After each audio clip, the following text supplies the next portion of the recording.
dilakukan sekalipun sakit.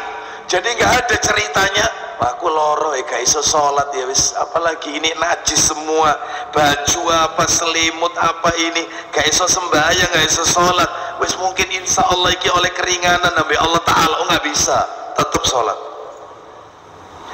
Sekalipun stroke, sekalipun koma, hatta koma, tetap sholat. Sholat bagi orang yang sakit, iya memang.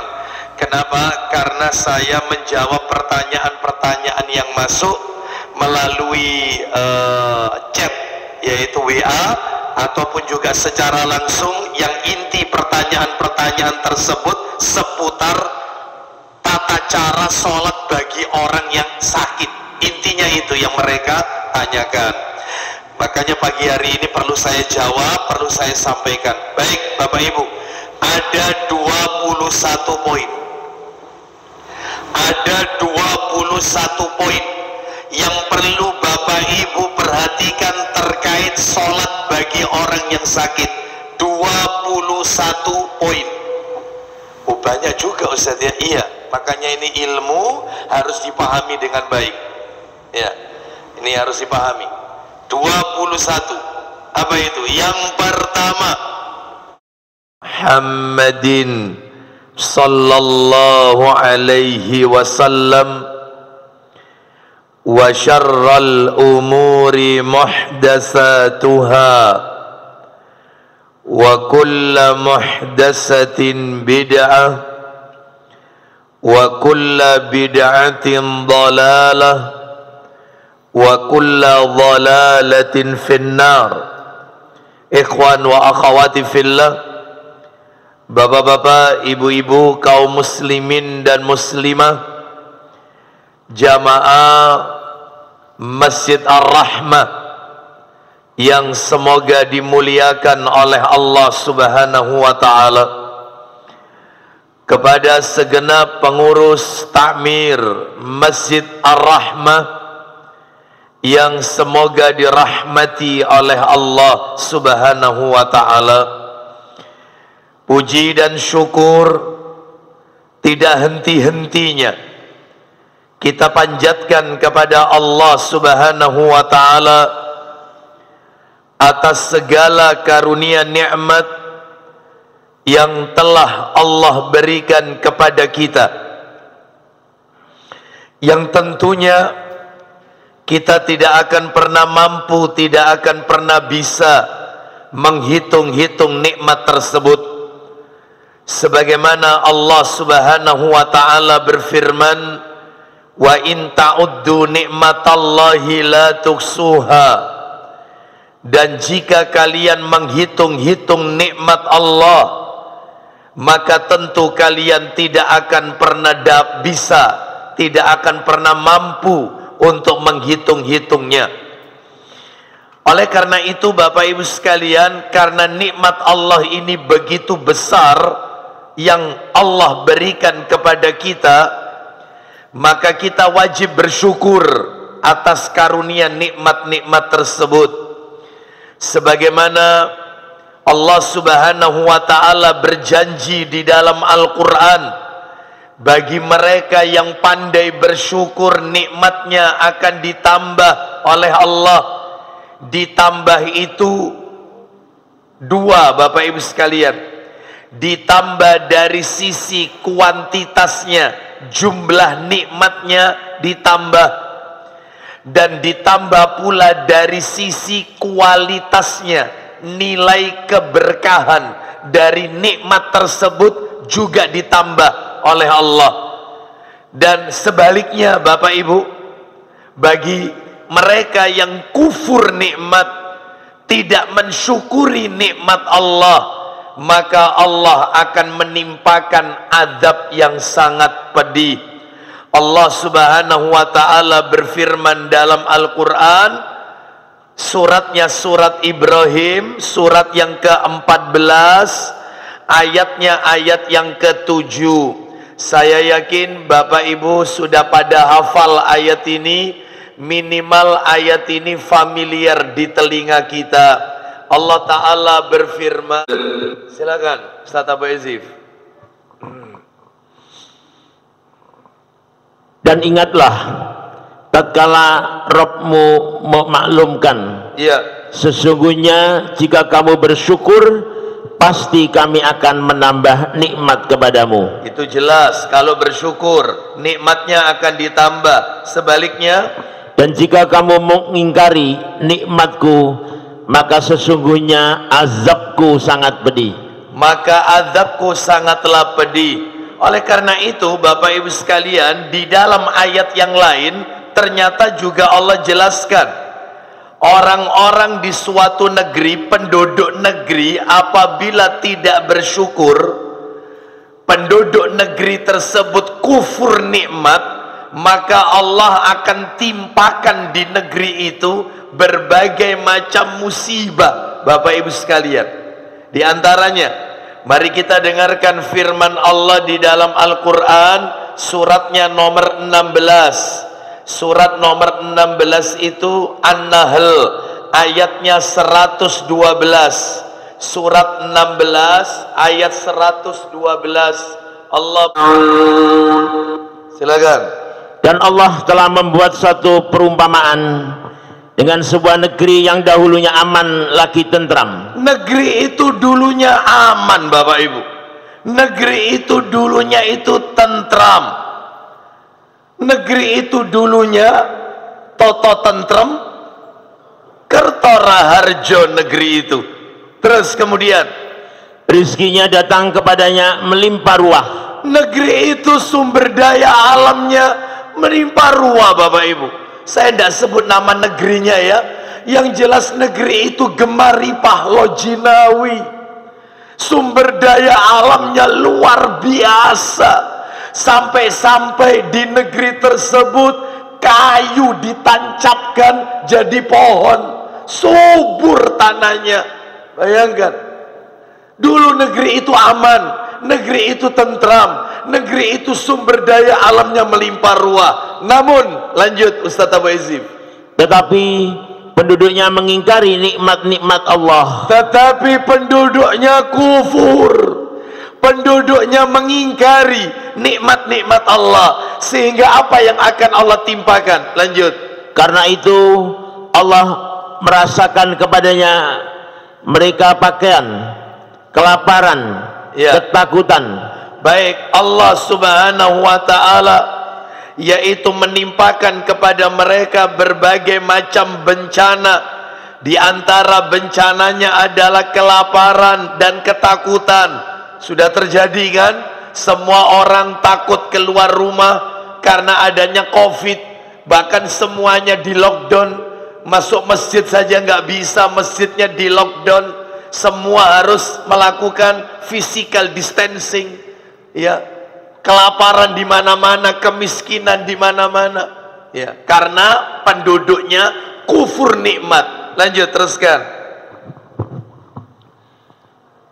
Disebabkan apa yang selalu mereka perbuat. Disebabkan apa yang selalu mereka perbuat. Ini menunjukkan kepada kita bahwasanya kalau bersyukur nikmatnya ditambah, kalau kufur maka Allah akan menimpakan azab.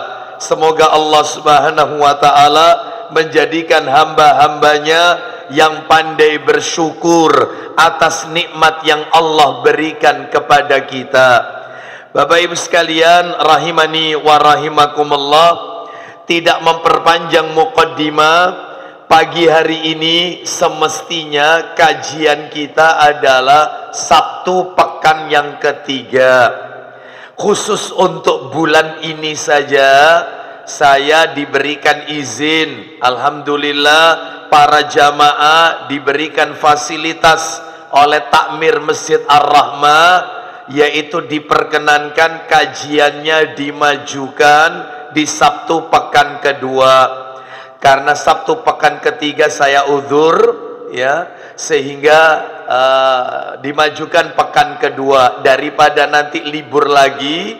Bulan kemarin sudah libur, bulan ini kalau libur lagi tentunya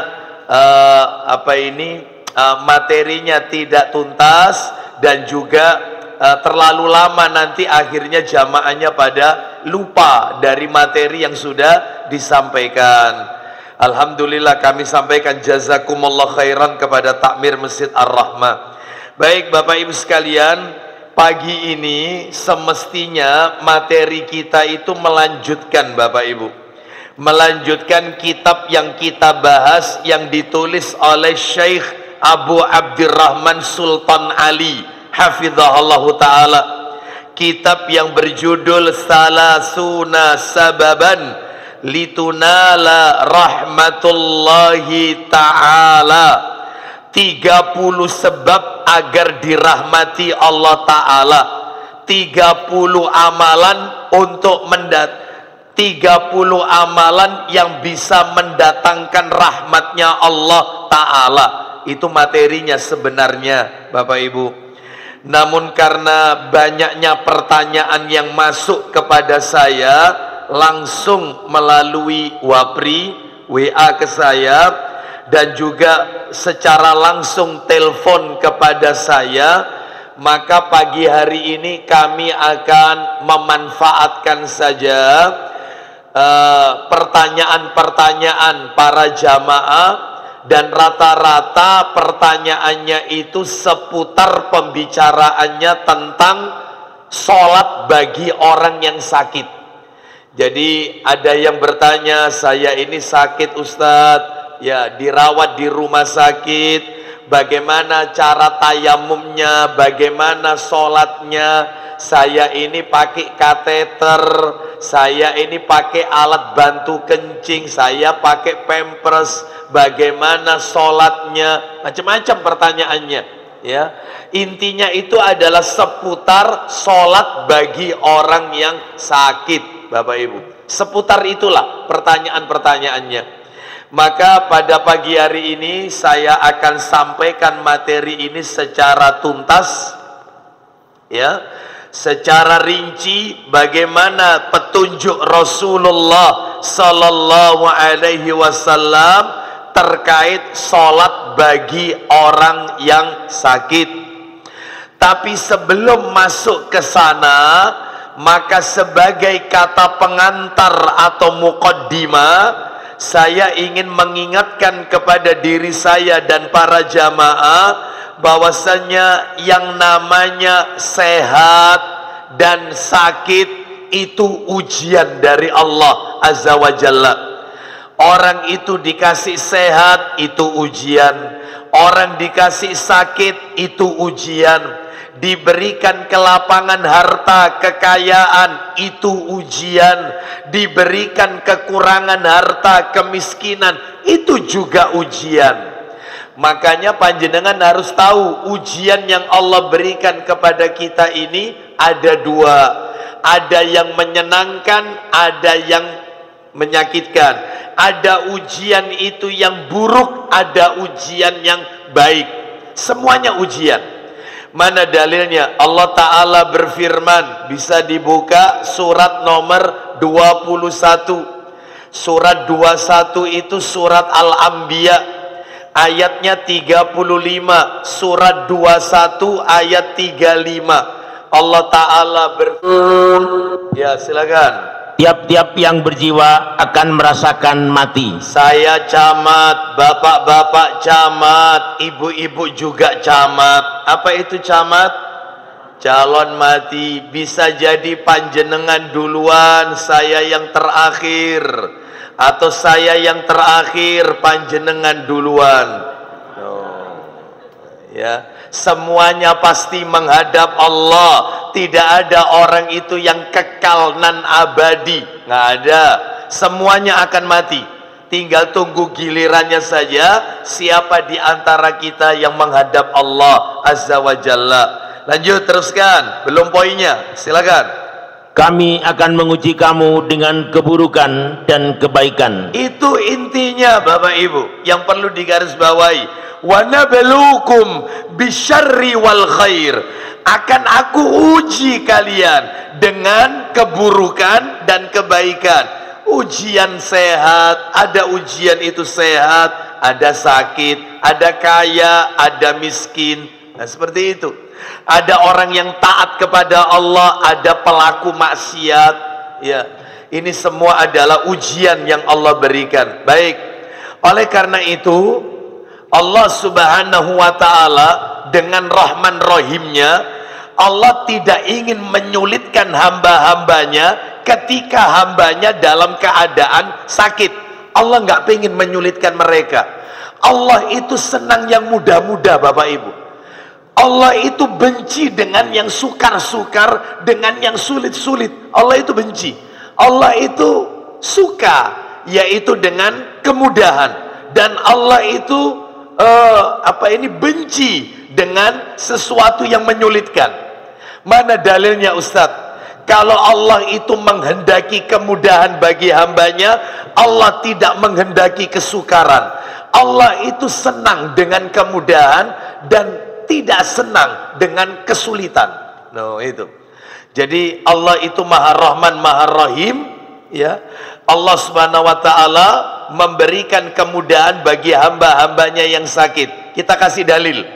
Kita tunjukkan dalil bahwasanya Allah itu menghendaki kemudahan dan tidak menghendaki kesukaran. Mari kita dengarkan firman Allah taala dalam surat Al-Baqarah. Surat Al-Baqarah, ayatnya masih ingat enggak? Ada ayat Quran bunyinya begini, yuridullahu bikumul yusra wala yuridu bikumul. Ada enggak ayat itu? Surat apa itu kira-kira? Al-Baqarah, ayatnya 185.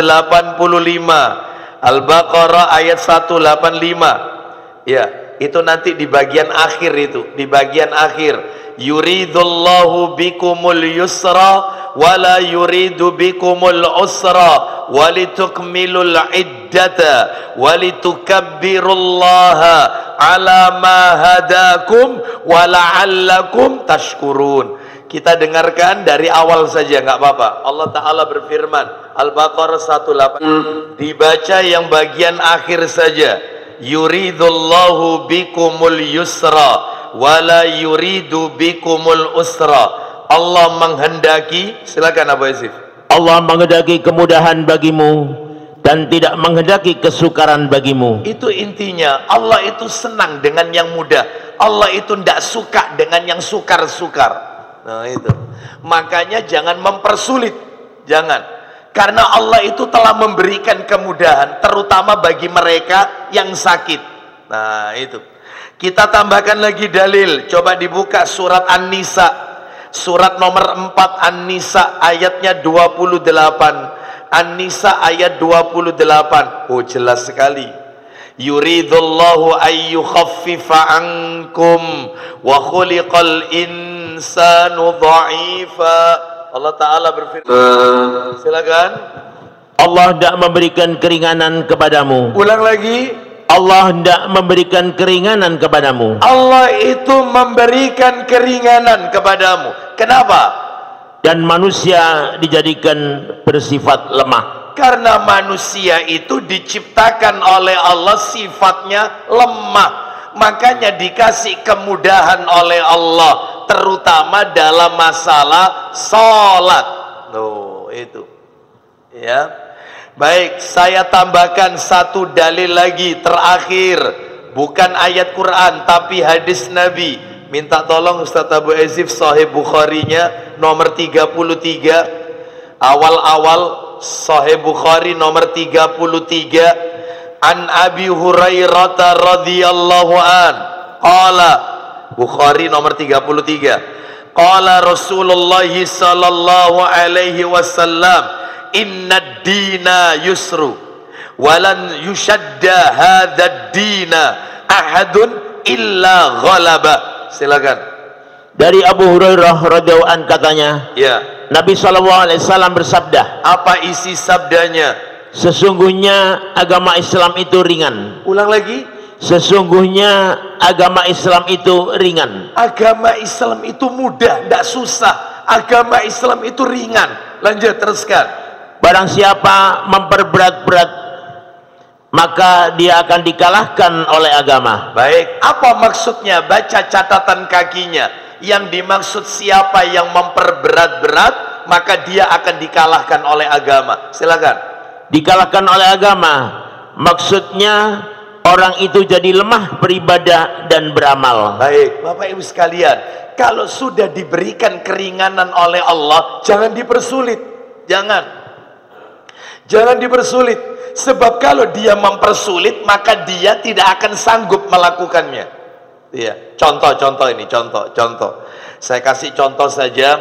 Ada seseorang yang melakukan perjalanan jauh, safar ini. Ternyata dia tidak mau menjamak, mengqashar sholat. Jadi sholatnya itu dilakukan secara sempurna. Duhur 4 rakaat, ya. Nanti sampai di tempat asar 4 rakaat. Padahal perjalanan jauh, boleh jamak qashar. Duhur 2 rakaat, asar 2 rakaat. Akibatnya apa? Ternyata begitu sampai di tempat, ya, sampai di tempat, sholat yang akan dia kerjakan waktunya habis.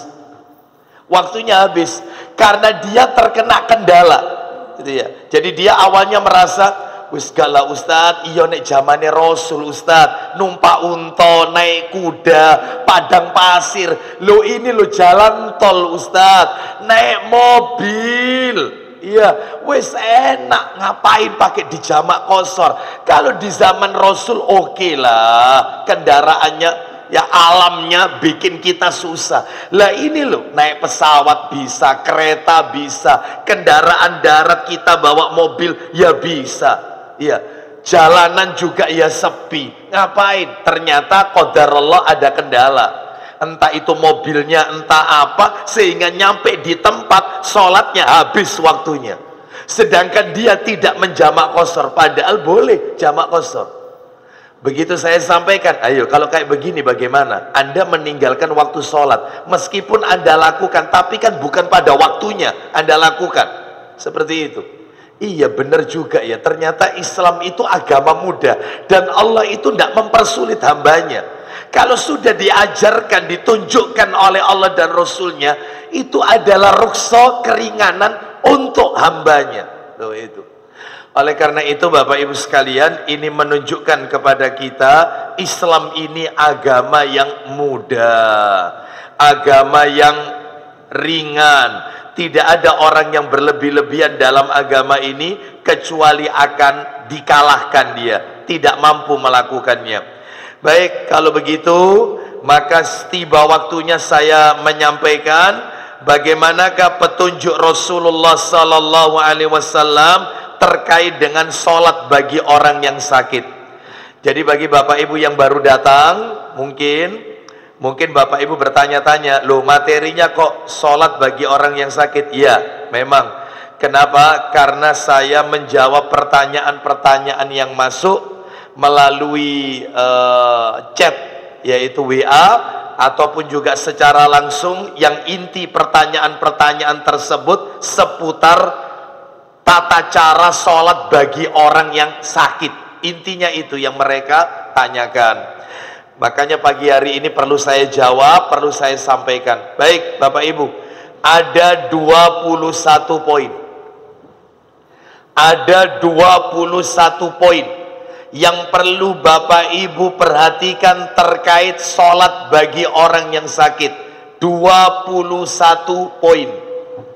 Oh banyak juga Ustaz ya. Iya, makanya ini ilmu harus dipahami dengan baik. Ya, ini harus dipahami. 21. Apa itu? Yang pertama, ya, ini terkait fikih sholat bagi orang yang sakit. Ya, yang pertama, sholat 5 waktu tetap wajib dilakukan sekalipun sakit. Oh iya, tetap tidak boleh ditinggalkan sholat, nggak boleh. Saya ulang, sholat 5 waktu, subuh, zuhur, asar, maghrib, isya, wajib dilakukan sekalipun sakit. Jadi nggak ada ceritanya Aku loro gak iso sholat ya wis, apalagi ini najis semua, baju apa, selimut apa ini, gak iso sembahyang, gak iso sholat, wis mungkin insya Allah iki oleh keringanan nabi Allah Ta'ala. Oh nggak bisa, tetap sholat. Sekalipun stroke, sekalipun koma, hatta koma, tetap sholat. Meskipun masuk ICU, sekalipun ICU, tetap sholat. Orang itu yang tidak boleh sholat cuma 5. Perlu Bapak Ibu ketahui, 5 orang ini tidak wajib sholat, cuma 5 tok yang tidak wajib sholat. 1, orang kafir. Nanti tak kasih dalilnya masing-masing. Tidak wajib sholat orang kafir. Yang kedua adalah wanita haid. Wanita haid tidak wajib sholat. Yang ketiga wanita nifas, tidak wajib sholat. Ini 3. Yang keempat yang tidak wajib sholat adalah anak kecil yang belum balik. Tidak wajib, tidak kena beban syariat.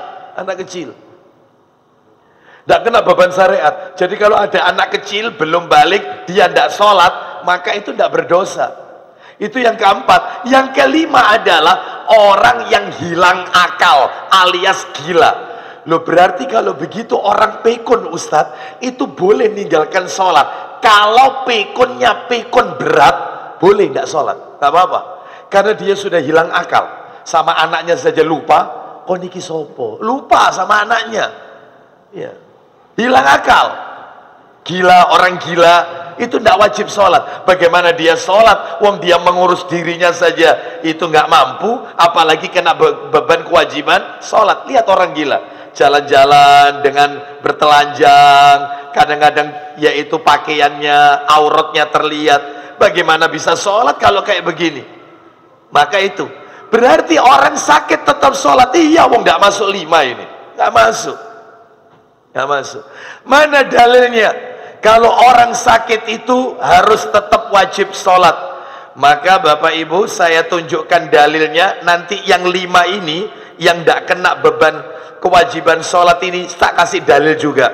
Sekarang dalil yang saya akan sampaikan adalah dalil orang yang sakit tetap wajib sholat. Dalilnya Sahih Bukhari. Buka Bukhari, nomornya 578. Bukhari 578. Bukhari nomor 578. Silakan dari Imran bin Husain, bukan Husain ya, Husain karena pakai shot itu, radhiyallahu an. Silakan dari Imran bin Husain. Katanya, aku sakit bawasir. Ya, aku sakit wasir. Lanjut. Lalu aku bertanya kepada Rasulullah SAW. Lanjut. Tentang bagaimana cara melakukan sholat. Bagaimana cara melakukan sholat? Kanat bi bawasiru fasa'altun nabiyya sallallahu alaihi wasallam anis sholat. Aku menderita sakit wasir. Wasir tahu ya? Ambeien. Lalu saya bertanya kepada Nabi tentang tata cara sholat. Faqala salli qa'iman fa illam tastati faqaidan fa illam tastati fa ala janbin. Silakan. Jawab beliau, sholatlah sambil berdiri. Tetap sholat sambil berdiri. Terus lanjut. Jika tidak sanggup, kalau tidak sanggup boleh duduk. Sakit, maka boleh duduk. Terus jika tidak sanggup juga, lanjut, boleh sambil berbaring. Maka boleh sholat sambil berbaring. Ya, jadi ini menunjukkan bahwasanya orang sakit tetap sholat. Sekarang saya akan jelaskan dalil-dalil yang tadi. 5 orang yang tidak wajib sholat. Siapa saja tadi 5 orang yang tidak terkena kewajiban sholat? Orang nomor 1 siapa tadi? Kafir. Orang kafir. Nomor 2 siapa tadi? Wanita haid. Nomor 3? Nifas. Wanita nifas. Nomor 4? Anak kecil yang belum balik. Nomor 5? Nomor 5 apa? Gila. Orang gila, hilang akal. Orang gila atau hilang akal. Sekarang tak kasih dalil masing-masing. Yang pertama orang kafir. Orang kafir tidak wajib sholat. yang wajib sholat itu muslim. Dalilnya mana? Ali Imran, dibuka surat nomor 3 Ali Imran, ayatnya ayat 85. Ali Imran ayat 85. Allah Ta'ala berfirman, kita dengarkan Ali Imran. Ya, silakan. Barang siapa mencari agama selain agama Islam, siapa yang mencari agama selain Islam, maka sekali-kali tidaklah akan diterima agama itu daripadanya. Agama itu tidak diridhoi oleh Allah. Selain Islam tidak diterima oleh Allah. Yang diterima oleh Allah hanya Islam. Terus nasibnya di hari kiamat orang kafir, silakan. Dan dia di akhirat termasuk orang-orang yang rugi. Orang-orang yang rugi. Makanya orang kafir tidak wajib sholat. Yang wajib sholat itu adalah muslim. Saya tambahkan lagi dalil hadis. Coba dibuka dalil hadis riwayat Bukhari. Coba dibuka Sahih Bukhari. Ya. Nomornya 716. Bukhari nomor 716. Ani Ibni Abbas radhiyallahu anhuma anna Rasulullah sallallahu alaihi wasallam lamma ba'atha Mu'adzan ila al-Yaman qala innaka ta'ti qauman min ahlil kitab. Silakan. Dari Ibnu Abbas radhiyallahu an katanya, Nabi sallallahu alaihi wasallam mengirim Mu'adz ke negeri Yaman. Nabi sallallahu alaihi wasallam ngirim Mu'adz. Mu'adz ini nama lengkapnya Mu'adz bin Jabal radhiyallahu an. Bapak Ibu harus tahu, Mu'adz itu masuk Islam umur 28 tahun dan wafatnya umur 33 tahun. Oh, bayang enggak? Berarti masuk Islamnya cuma berapa tahun? Dan Bapak Ibu harus tahu, nggak usah kaget, satu-satunya sahabat Nabi, hasil didikannya Rasulullah sallallahu alaihi wasallam yang dikirim sampai ke luar negeri untuk mendakwai negeri Yaman, orang-orang Yaman, cuman Mu'adz bin Jabal. Padahal Abu Bakar senior, Umar bin Khattab senior, Utsman bin Affan senior, Ali bin Abi Thalib senior, Abu Hurairah senior, tapi tidak pernah dikirim ke luar negeri. Tidak ada. Yang pertama dikirim dakwah ke luar negeri cuman Mu'adz, dai, ustadz, hasil didikan Rasul sallallahu alaihi wasallam. Ya ini ceritanya Mu'adz bin Jabal. Naam, wafatnya usia muda 33 tahun. Bahkan sahabat Mu'adz ini, Bapak Ibu sekalian, kata Nabi sallallahu alaihi wasallam, kalau kalian ingin belajar ilmu Al-Qur'an, ingin belajar ilmu Al-Quran, maka belajarlah salah satu dari 4 orang. Jadi di zaman Nabi itu yang paling pinter Al-Qurannya, nggak ada tajwid ya.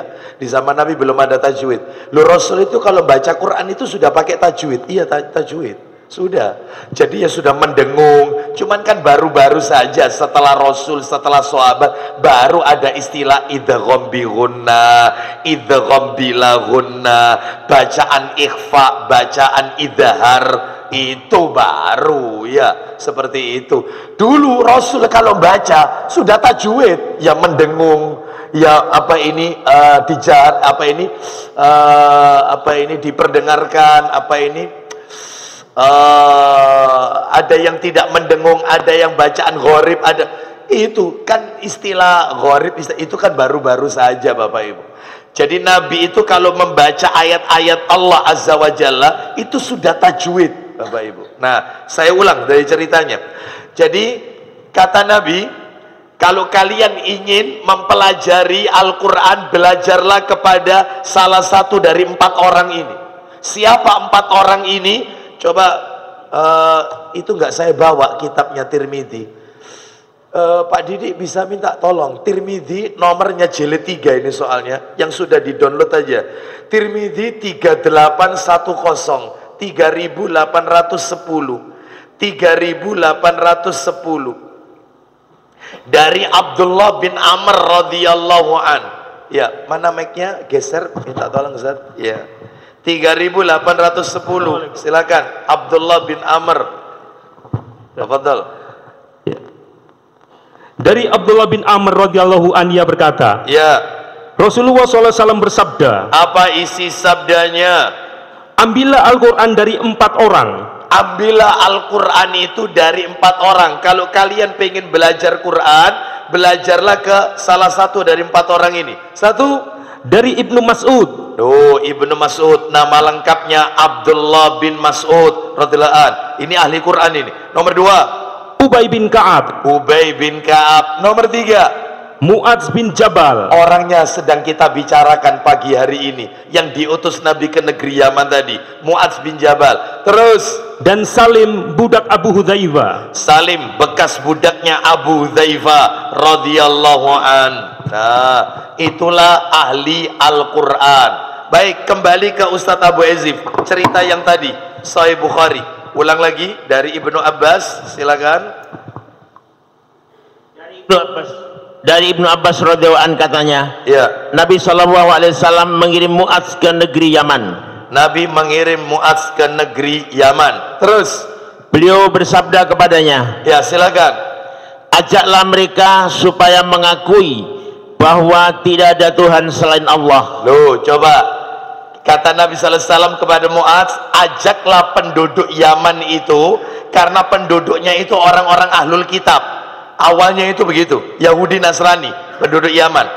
Ajarkan kepada mereka untuk mentauhidkan Allah, menyembah Allah, meninggalkan kesirikan.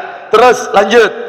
Dan sesungguhnya aku pesuruh Allah. Dan katakan kepada mereka, aku ini utusannya Allah. Terus kalau mereka baca syahadat sudah dilakukan, lanjut. Jika mereka telah mematuhi yang demikian, Apabila mereka penduduk Yaman sudah patuh dengan ajakanmu, mereka sudah mentauhidkan Allah, mereka sudah mengakui aku ini utusan Allah, maka yang kedua suruhlah mereka, lanjut, terangkanlah kepada mereka bahwa Allah Subhanahu wa taala mewajibkan kepada mereka salat 5 kali sehari semalam. Oh, wajib. Berarti yang diwajibkan sholat itu orang yang habis baca syahadat, berarti muslim. Orang kafir tidak wajib sholat. Yang wajib sholat muslim, karena dia telah membaca 2 kalimat syahadat. Ya, baik, kembali ke tadi yang tidak wajib sholat. Ada 5 orang, 1 orang kafir. Dalilnya sudah jelas ya. Tadi yang pertama Ali Imran ayat berapa tadi? 85. Terus kemudian Bukhari nomor berapa tadi? Ya, baik, kita lanjut 716 Bukhari. Sekarang yang nomor 2, wanita haid. Nomor 3, wanita nifas. Ya, saya kasih dalil nomor 2 dan nomor 3. Wanita haid dan wanita nifas. Silakan dibuka. Saya kasih 2 dalil, 2 dalil. Sahih Muslim, buka. Nomor 175. Muslim nomor 175. Sahih Muslim nomor 175. Ayo dibaca. Dari Ibnu Umar radhiyallahu an katanya, Ya.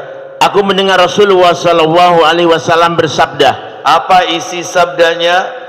tidak diterima salat seseorang tanpa suci. La tuqbalu salatun illa bi ghairi tuhurin, wala sadaqatun illa min hululin. Ulang lagi. Aku mendengar Rasulullah sallallahu alaihi wasallam bersabda, Langsung aja. tidak diterima salat seseorang tanpa suci. Loh, sedangkan saya tanya, wanita haid itu suci apa kotor? Wanita nifas itu suci atau kotor? Kotor. Maka tidak diterima sholat seseorang tanpa dia bersuci. Jadi syarat sahnya sholat harus suci. Suci dari najis, suci dari hadas. Nah itu. Berarti wanita haid kan tidak suci, tidak wajib sholat. Wanita nifas setelah melahirkan 40 hari kan, nah maka dia tidak sholat. Ustadz, dapat 15 hari Ustadz suci habis melahirkan ini. Suci Ustadz, tidak keluar lagi darahnya Ustadz. Maaf ya, ini ilmu bukan sesuatu yang tabu, harus kita ketahui. Maka dia harus mandi besar, wanita itu mandi besar. Setelah sholat dapat 5 hari, ternyata keluar lagi. Ya, kebiasaan gitu ya. Ini bapak-bapak enggak, ini ibu-ibu ini. Dapat 5 hari sholat, keluar lagi. Bagaimana? Anda nggak boleh sholat. Anda kan baru 15 hari tidak sholat tadi. Setelah itu kan sholatnya baru 5 hari. Maka Anda tidak sholat. Ternyata Ustadz, saya tidak sholat selama 10 hari Ustadz. Setelah itu Ustadz, hari yang ke-10 suci tidak keluar lagi Ustadz. Berarti Anda sudah tidak sholatnya berapa hari? Kan awalnya 15 hari, terus suci dapat 5 hari, ternyata kotor lagi, keluar darah lagi selama 10 hari. Berarti sudah berapa hari Anda tidak sucinya ini? 15 ditambah 10, 25. Ternyata Anda suci lagi. Sucinya dapat 3 hari, suci. Anda sholat itu. Anda mandi besar, Anda sholat, dapat 3 hari, keluar lagi. Ternyata keluar lagi. Lah keluarnya itu ndak sucinya itu totalnya 15 hari. 15 hari. Sudah, Anda ndak sholat kan? 15 hari keluar darah terus. Setelah itu suci lagi. Suci. Berarti Anda tidak sucinya sudah berapa hari? 25 ditambah 10 ditambah 15. Berarti berapa totalnya? 40 ya? 40. Ternyata baru sholat dapat 5 hari Ustadz, keluar lagi. Itu namanya istihadhah. Teruskan sholat, jangan ndak sholat. Yang penting jumlahnya jangkep 40. Paham sampai di sini? Paham ya? Yang penting Anda harus tahu ya. Sebab banyak wanita itu begitu dia ndak keluar, makanya harus sering dilihat, sering dicek. Ternyata ndak keluar, seta BE meneh si anu, BE anu. Loh ini, ya ini, itu, ya. Padahal sudah nggak keluar, maghrib nggak keluar, isya nggak keluar. Aku gak atus dhisik ngenteni meneh ae. BE tangkuk bengi terus metu. Nah itu, akhirnya nggak sholat maghrib, nggak sholat isya, subuh ternyata yaitu dia baru. Yaitu mandi besar karena sudah nggak keluar, maka dia ninggalkan maghrib dan isya. Nggak boleh. Begitu memang dilihat nggak keluar, betul-betul nggak keluar, langsung mandi besar. Ternyata setelah mandi besar sholat dapat berapa hari, keluar lagi, nggak masalah, jangan sholat lagi, tinggal nanti nambah jumlahnya saja. Yang penting harus jangkep 40 hari. Ternyata kok lebih dari 40 hari, itu namanya darah yang keluar di luar kebiasaan haid atau nifas. Itu ya. Kan banyak wanita haid seperti itu. Ada wanita haid kebiasaannya itu 7 hari. Ini dapat 5 hari, dapat 5 hari. Apa ini? Suci. Dapat 5 hari suci. Maka dia harus mandi. Mandi besar terus sholat.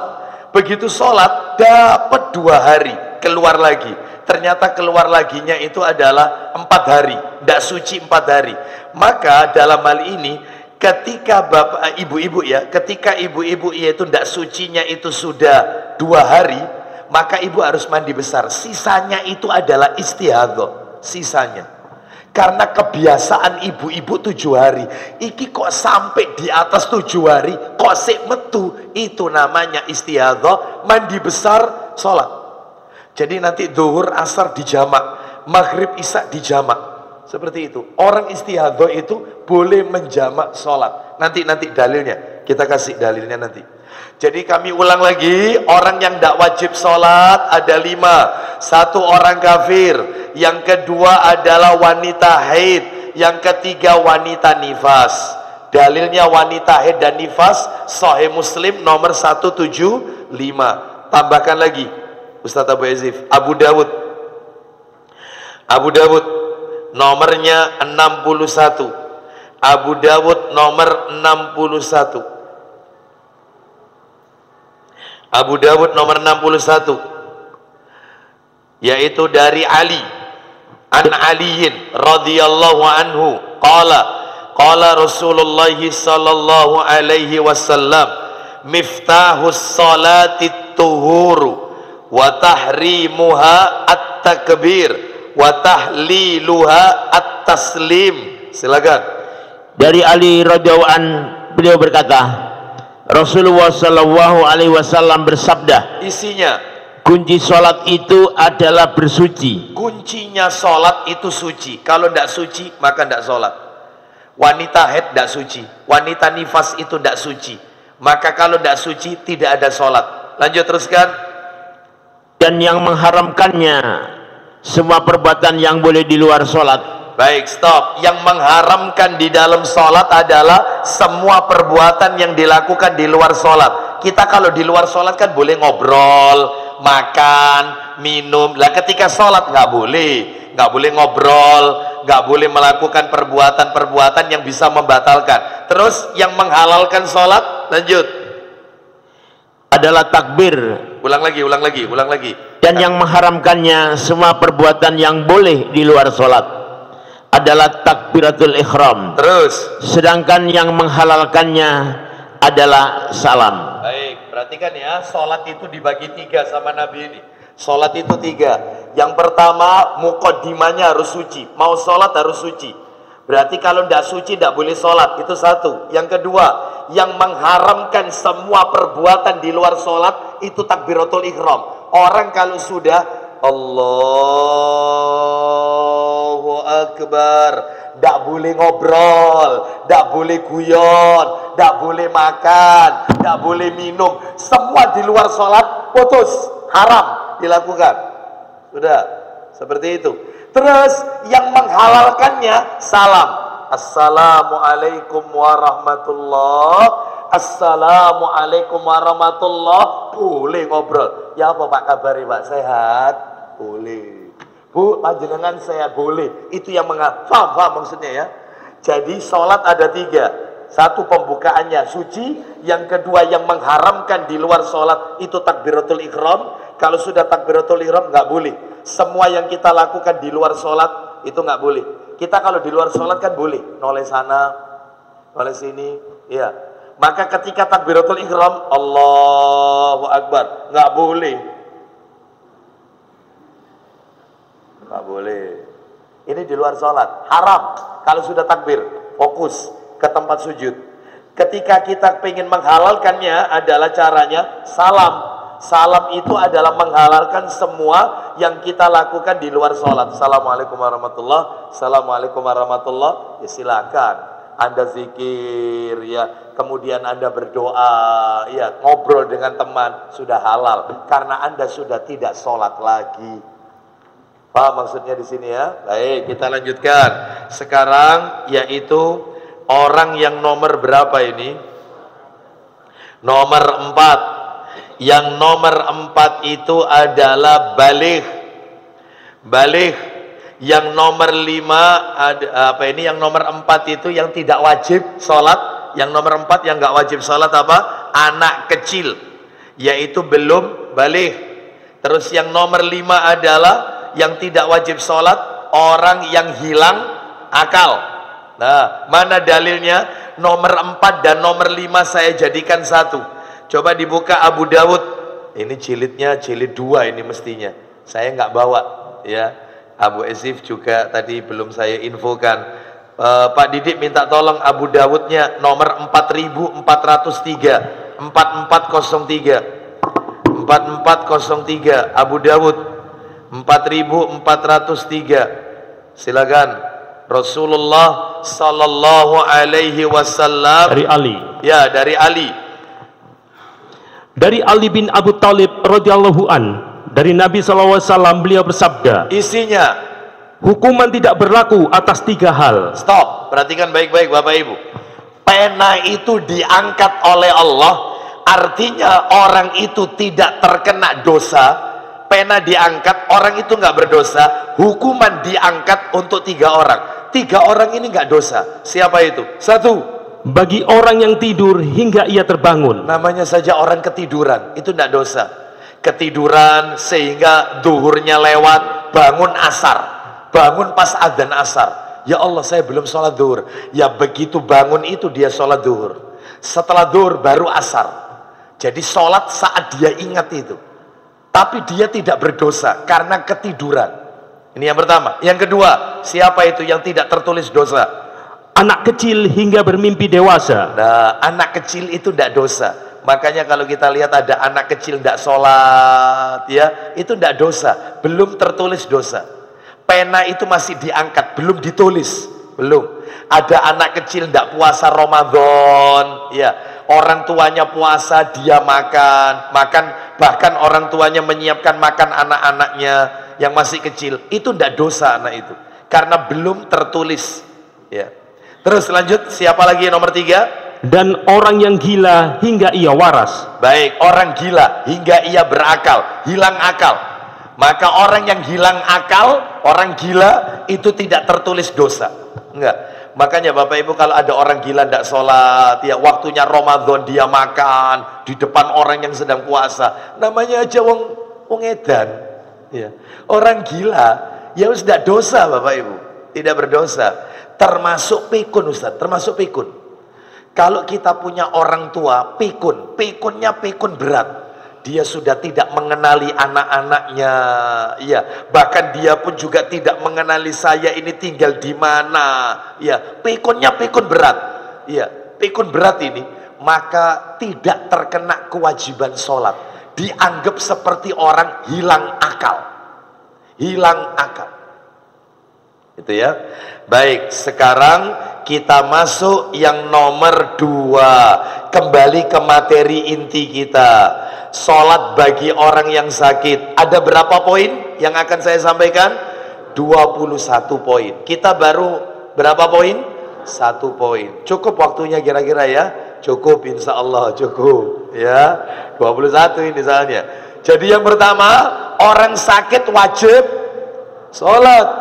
Orang sakit wajib sholat, yang tidak wajib itu cuma 5 orang tadi, yaitu orang kafir, wanita haid, wanita nifas, anak kecil yang belum balik, sama orang gila tidak berakal. Baik, jadi meskipun dia di ICU tetap sholat, tetap, tidak bisa tidak sholat. Siapa yang nyuruh dia tidak sholat? Tetap sholat. Itu nomor 1. Nomor 2, tetap bersuci meskipun sakit, tetap bersuci meskipun sakit, entah itu dengan air, entah itu dengan tayamum, tetap namanya orang sakit harus bersuci. Orang mau sholat harus bersuci. Ustadz, orang itu sakit Ustadz, dia kalau kena air wudhu Ustadz, maka proses penyembuhannya bertambah lama, lukanya ndak kering nanti Ustadz kalau kena air. Berarti boleh tayamum, boleh ya. Lah kalau orangnya ndak bisa tayamum, maka ditayamumi. Jadi anaknya yang nempelkan tangannya ke dinding atau ke meja, terus diusapkan ke wajah ibunya atau ayahnya, diusapkan sekali, sama punggung telapak tangan kanan sekali, punggung telapak tangan kiri sekali. Boleh sholat, sudah suci. Anaknya, keluarganya yang menayamumkan, ditayamumkan. Tapi kalau bisa yang mahramnya, misalnya anaknya kepada ibunya mahram kan. Lah ini tidak, ustadznya sakit, jamaahnya ibu-ibu, ustadz tak tayamumi, waduh, langsung waras insya Allah. Waras, iya ya. Itu sudah ustadz, biar saya yang menayamumkan ustadz. Oh iya, itu kan tidak ada yang jaga ustadz ya. Ya ustadz sendirian, ya wes tak tayamumi ustadz. Wah waras itu ya. Bukan mahram, tidak boleh ya. Sesama lelaki boleh, sesama wanita boleh. Diwudukkan boleh, diwudukkan. Ustadz, tangannya itu pakai gipsum ustadz. Ya apa caranya? Gak apa-apa, cuma dibasuh aja, kena air aja, basuh aja, seperti itu. Yang kanan 3 kali, yang kiri 3 kali, semampunya. Ya, Ustadz kalau kena air nanti nggak tambah sembuh, ya tayamum aja, seperti itu. Islam itu mudah, tidak memberatkan umatnya. Nah, mana dalilnya? Dalil. Silakan bisa dibuka dalilnya Abu Dawud jilid 1 nomor 336, Abu Dawud nomor 336. Ayo dibaca Ustaz Abu Yazif. Abu Dawud nomor 336. Dari Jabir radhiyallahu anhu dia berkata, ya, kami pernah keluar dalam suatu perjalanan. Ya. Lalu seorang di antara kami kepalanya terkena batu. Nah, ternyata ada salah seorang sahabat Nabi kepalanya terkena batu sampai terluka berdarah-darah. Lanjut, teruskan. Dan terluka. Kemudian orang itu bermimpi junub. Jadi malamnya orang yang terluka ini malamnya mimpi junub. Ya kober ya, mimpi junub ya. Padahal terluka ini ya, berdarah-darah. Malamnya itu mimpi basah, mimpi junub. Otomatis orang kalau mimpi junub harus mandi besar, kan gitu. Lanjut, teruskan. Maka dia bertanya kepada sahabat-sahabatnya. Dia yang sakit ini tanya sama teman-temannya. Silakan pertanyaannya. Apakah kalian mendapatkan keringanan bagiku untuk bertayamum? Ya, apakah aku boleh tayamum? Kepalaku ini sakit, terluka. Ya, sedangkan aku dalam kondisi junub. Kata temennya, nggak bisa. Wong air ada. Kecuali kalau air ndak ada, maka tayamum. Kamu harus mandi. Wong air ada kok. Lanjut, teruskan. Mereka menjawab, kami tidak mendapatkan hukum dispensasi bagimu. Kenapa? Sedang kamu sanggup memakai air. Kamu itu ada air. Kecuali kalau ndak ada air, ndak apa-apa tayamum. Lanjut. Lalu laki-laki itu mandi. Setelah mandi, setelah itu dia mati. Mati. Meninggal. Lawang terluka disiram air. Meninggal. Lapor kepada Rasul. Marah Nabi, Pak. Apa kata Nabi? Kalian telah membunuh teman kalian. Semoga Allah membunuh kalian. Kenapa kalian tidak tanya dulu sama aku? Aku masih hidup. Mestinya orang itu cukup tayamum. Seperti itu. Tidak perlu dia mandi. Obatnya bodoh itu kata Nabi, tanya. Itu nanti kita dengarkan. Ayo lanjut, silakan. Ketika kami datang menghadap kepada Nabi SAW, ya, dan dilaporkan kepada beliau tentang peristiwa tersebut, marah Nabi. Lanjut. Maka beliau SAW bersabda, silakan. Mereka telah membunuhnya. Terus Allah membunuh mereka. Allah akan membunuh mereka. Lanjut, teruskan. Kenapa mereka tidak bertanya dahulu kalau mereka tidak mengetahui? Obatnya bodoh. Lanjut. Sungguh obat kebodohan itu adalah bertanya. Makanya ada peribahasa malu bertanya, yaitu dalilnya. Tanya, kalau tidak paham itu tanya. Jangan diputusi sendiri, akibatnya menghilangkan nyawa orang. Lanjut, apa kata Nabi? Dia cukup bertayamum dan membalutkan kain atas lukanya itu. Dia jadi cukup, lukanya itu dibalut, terus tayamum aja sekali di wajah, telapak tangan, punggungnya sekali, kiri sekali, boleh melakukan sholat. Itu gantinya mandi besar. Itu berarti Islam itu agama yang mudah. Bapak Ibu, kita lanjut. Itu nomor 2. Nomor 3. Orang yang masih suci dari tayamum yang pertama, orang yang masih suci dari tayamum yang pertama dapat langsung mengerjakan sholat berikutnya. Dapat langsung mengerjakan sholat berikutnya. Saya ulang, orang yang masih suci dari tayamum yang pertama dapat langsung mengerjakan sholat berikutnya tanpa mengulangi tayamum. Nggak usah diulangi. Duhur tayamum. Ternyata belum batal tayamumnya, belum batal. Maka dia bisa sholat asarnya pakai tayamum ketika duhur. Boleh, nggak apa-apa. Loh, mungkin Bapak Ibu bertanya, loh memangnya tayamum itu batalnya kenapa? Sama persis seperti wudhu. Pembatal tayamum itu sama persis seperti pembatal wudhu. Apa pembatal wudhu? Pembatal wudhu diantaranya tidur terlelap, itu batal. Makanya orang kalau habis wudhu, ya, habis wudhu kan sholat, habis sholat dia ketiduran, terlelap, maka batal wudhunya. Contohnya tidur terlelap, Ustadz, diantaranya kata para ulama berdasarkan hadis yang sahih, contoh tidur terlelap. 1, terdengar suara dengkuran, mendengkur.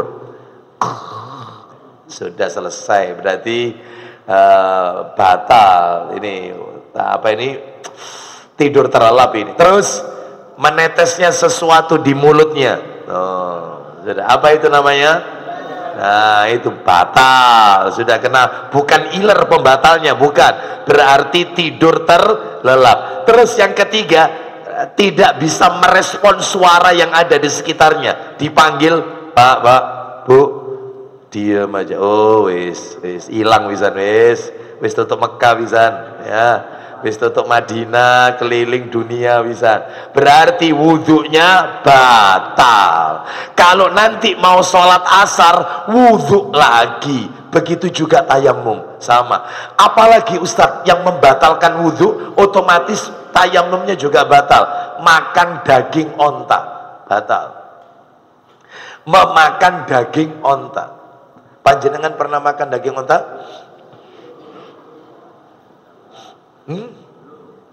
Belum pernah? Oh ya, mudah-mudahan. Ya, kalau di sini susah cari daging onta, tetapi kalau di mana? Di Mekah, di Madinah, ya itu sering kali ya menunya terkadang di restoran itu pakai daging onta, ya. Baik, jadi itu batal wudhunya itu. Kenapa? Karena kandang onta itu sarangnya jin, sehingga dikhawatirkan kita terkena pengaruhnya jin, maka kita berwudhu lebih dahulu. Nah itu. Kalau kandang kambing Ustadz beda. Kandang kambing itu berkah. Bahkan Nabi menyuruh kita sholat di kandang kambing, karena kandang kambing itu mengandung keberkahan. Sudah pernah nyoba sholat di kandang kambing? Belum? Ya Allah.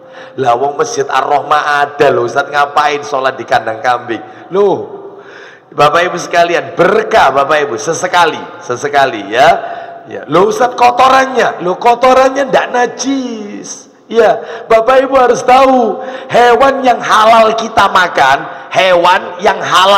makan, kotorannya itu ndak najis. Kotorannya kambing, kotorannya onta, ndak najis. Wong buktinya Nabi menyuruh minum air kencingnya onta.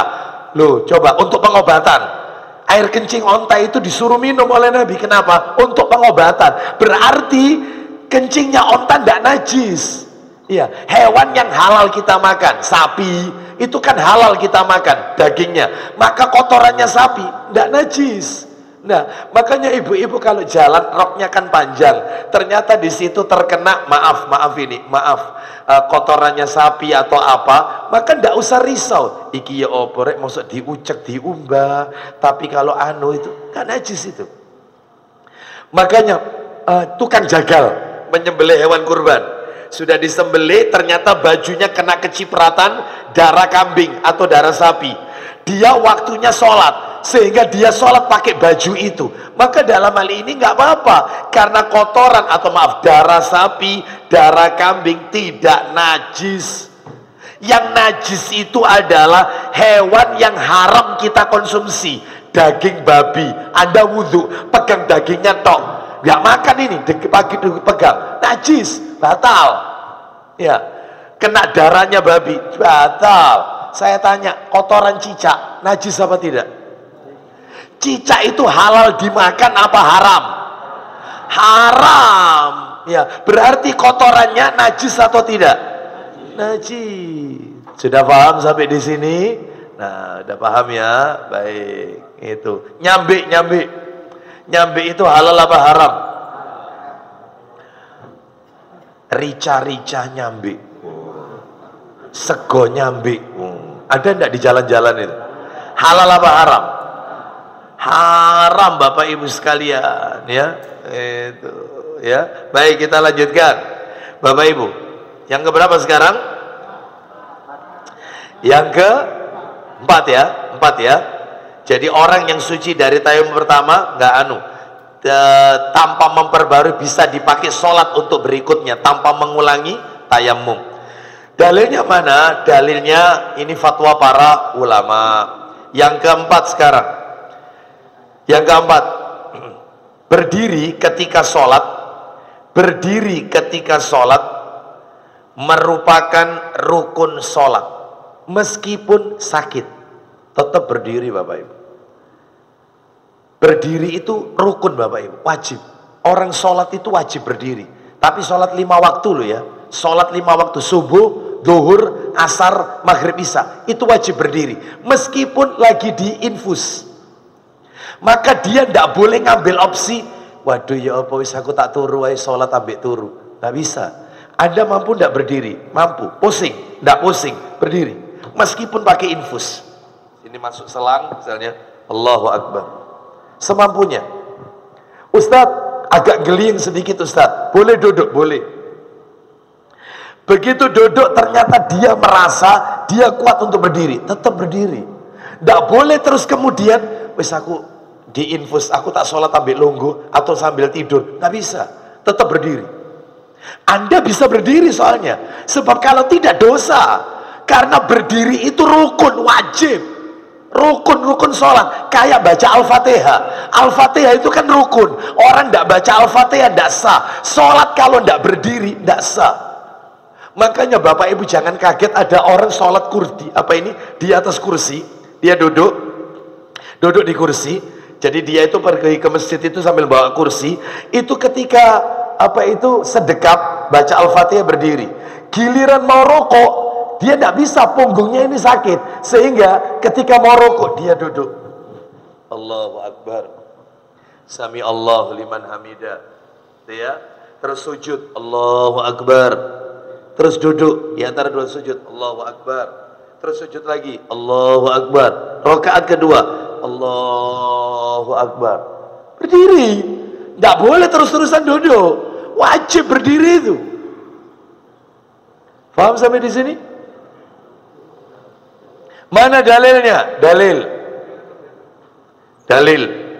Dalilnya adalah yaitu Al-Baqarah. Loh, dalam Al-Qur'an, iya, Al-Baqarah.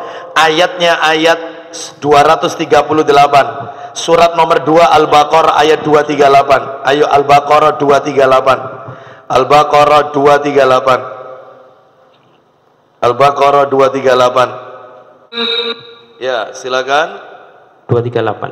238 Al-Baqarah, silakan. Peliharalah semua solatmu dan peliharalah solat wusta. Wusta itu pertengahan Bapak Ibu. Maksudnya apa solat wusta?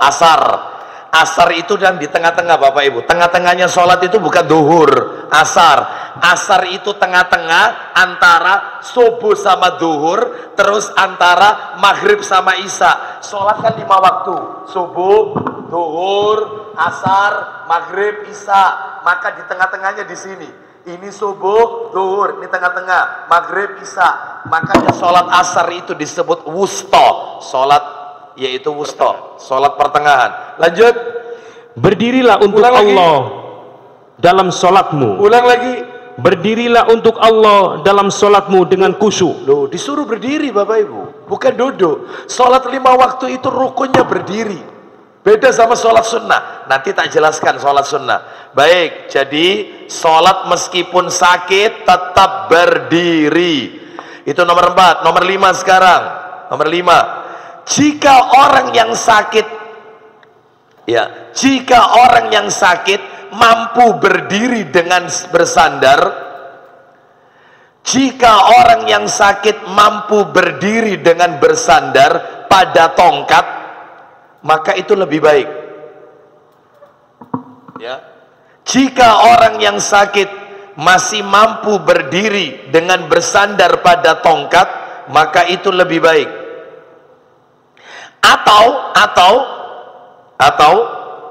bertopang pada orang lain di sampingnya. Atau bertopang pada orang lain di sampingnya. Ya, boleh. Saya pernah melihat dua-duanya ini Bapak Ibu sekalian. Jadi yang pertama, ini ceritanya di Madinah. Jadi ada orang sholat itu, orangnya sudah sepuh, sudah tua. Jadi dia bawa tongkat itu, dia pegangan begini. Jadi takbiratul ikhramnya itu cuma satu tangan. Allahu Akbar. Sambil pegang. Tetap dia milih berdiri. Padahal kursi itu disiapin di sana itu. Tetap berdiri. Dia tahu. Satu lagi saya pernah melihat, dia sama anaknya. Jadi ketika berdiri itu, dia senden dipegangi sama anaknya begini. Anaknya nggak sholat. Ya, dia lebih mendahulukan orang tuanya. Jadi dipegang begini. Allahu Akbar. Allahu Akbar. Ya, begitu dia mau sujud, disiapin kursi. Jadi bertopak. Ini orang paham berarti. Ini orang paham fikih. Karena sholat 5 waktu itu wajibnya berdiri. Bukan milih duduk, bukan. Karena dia mampu untuk berdiri. Oh, itu. Ya. Mana dalilnya? Dalil. Silakan dibuka Abu Dawud nomor 948. 948. Ayo, jilid 1 Abu Dawud. Silakan Ustaz Abu Ezif. Baca dari mana? Ummu Qais. Silakan. Dari Hilal bin Yisaf. Ya, coba 948. Dari Hilal bin Yisaf, dia berkata, aku pernah mendatangi negeri Rokoh. Lalu sebagian sahabat saya berkata kepadaku, apakah anda bersedia menemui salah seorang sahabat Nabi SAW? Katanya, aku berkata, iya, ini suatu keberuntungan. Terus Kami pergi menuju Wabisah. Aku berkata kepada mereka sahabatku, kita mulai pandangi dulu bentuk tubuhnya. Ternyata dia memakai peci bertelinga 2 terpasang di atas kepalanya. lanjut aja bawahnya, cari. Ummu Qais binti Mihsan pernah menyampaikan kepadaku. Di tengah-tengah, silakan. Ummu Qais binti Mihsan pernah menyampaikan kepadaku bahwasanya Rasulullah SAW setelah berusia lanjut dan gemuk, beliau membuat tiang di tempat sholatnya untuk bersandar. Nabi itu ketika usia tua dan badannya sudah mulai gemuk, sholatnya Nabi itu senden ke tiang. Senden. Nabi tetap milih berdiri, gak milih duduk. Karena itu perintahnya itu berdiri, bukan duduk. Bukan. Kecuali kalau sudah gak mampu, gak bisa. Baru opsi berikutnya, sekarang yang nomor 6. Mohon maaf, sebelum nomor 6. Kecuali kalau sudah tidak mampu, maka opsi berikutnya adalah boleh duduk. Boleh duduk, bahkan boleh berbaring. Tapi ingat, pahalanya beda. Orang yang sholat sambil duduk, pahalanya separuh dari berdiri. Orang yang sholat sambil tiduran berbaring, pahalanya separuh dari duduk. Tambah separuh. Berarti berapa kalau gitu? Seperempatnya ya. Coba dibuka dalil Sahih Bukhari nomor 577. Buka Bukhari nomor 577. Sahih Bukhari nomor 577. Silakan. Baca. Ayo. Ayo cepat dikit waktunya. Biar tuntas ini maksud saya. Silakan. Dari Imran katanya, aku bertanya kepada Nabi SAW perihal orang yang sholat duduk. Sholat sambil duduk. Terus jawab beliau, orang yang sholat berdiri itulah yang paling utama. ulang lagi, man shalla qa'iman fahuwa afdal. Ulang lagi, Orang yang sholat berdiri itulah yang paling utama. itu paling utama berdiri itu. Lanjut teruskan. Dan orang yang sholat duduk, maka pahalanya 1/2 pahala sholat berdiri. Duh, separuh. Terus lanjut. Dan orang yang sholat tidur, maka pahalanya 1/2 pahala orang yang sholat dengan duduk. Nah, itu kalau sholat fardu. Sekarang yang nomor 6. Jika sholat sunnah, nah, tahiyatul masjid, sholat duha, tahajud, witir, itu kan sholat sunnah semua itu. Maka boleh berdiri, boleh duduk, sekalipun sehat. Anda kan sehat, gak sakit, walafiat, alhamdulillah. Terus kemudian ngambil kursi, kita duduk, tahiyatul masjid sambil duduk, Allahu Akbar. Kita duduk ini, Allahu Akbar. Teman kita tanya, loh, kamu sholatmu kok duduk? Sholat apa? Tahiyatul masjid. Loh, kenapa kok duduk? Bebas. Kalau sholat sunnah itu bebas, gak mesti loro, gak mesti sakit. Meskipun sehat gak apa-apa, cuman pahalanya tetap separuh. Tapi kalau sholat fardu tetap berdiri. Hanya fardu, sholat 5 waktu. Kalau sholat sunnah bebas. Anda sholat taraweh di rumah, tahajud di rumah, Anda merasa, ya Allah kok sih nggak enak ya, ngantuk atau apa, awak ini kok lorong kabeh, wis sudah sholat sambil duduk aja. Padahal berdiri bisa dia. Yang ngambil sholat sambil duduk, nggak apa-apa, bebas, bebas. Sholat sunnah itu bebas. Ya, qobliyah, ba'diyah. Sholat sunnah rawatib, qobliyah, ba'diyah, bebas. Pokoknya sholat sunnah. Yang tidak boleh itu sholat apa tadi? 5 waktu. Itu harus berdiri, kecuali kalau terkondisikan. Ya. Dalilnya mana? Dalil Sahih Bukhari nomor 580. Buka Bukhari 580. Ayo. Sahih Bukhari, silakan. Diceritakan dari Aisyah radhiyallahu anhuma bahwasanya Rasulullah sallallahu alaihi wasallam salat sambil duduk. Terus. Maka beliau membaca sambil duduk. Terus. Apabila bacaannya tinggal kira-kira 30 atau 40 ayat, ya, beliau berdiri. Nah, terus Dan meneruskan bacaannya sambil berdiri. Tuh, stop. Nabi itu pernah sholat tahajud padahal nggak sakit ini, duduk. Allahu Akbar. Kira-kira setelah Al-Fatihah bacaannya kurang 30 ayat atau 40 ayat, Nabi neruskannya berdiri sampai tuntas. Lalu Nabi ruku, Allahu Akbar. Itidal, sami Allah liman hamidah, Rabbana walakal hamdu. Sujud, Allahu Akbar. Terus duduk antara dua sujud, terus sujud lagi, Allahu Akbar. Terus kemudian setelah itu Nabi rakaat kedua langsung duduk, Allahu Akbar. Kira-kira bacaannya kurang berapa ayat, 50 ayat atau berapa, Nabi lanjutkan berdiri.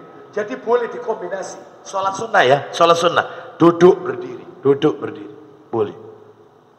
Itu Nabi. Nabi ajarkan untuk kita sholat sunnah. Kalau sholat fardu berdiri. Tidak mampu Ustadz, boleh duduk. Ya, seperti itu. Ya, kita lanjutkan. Ya, kenapa?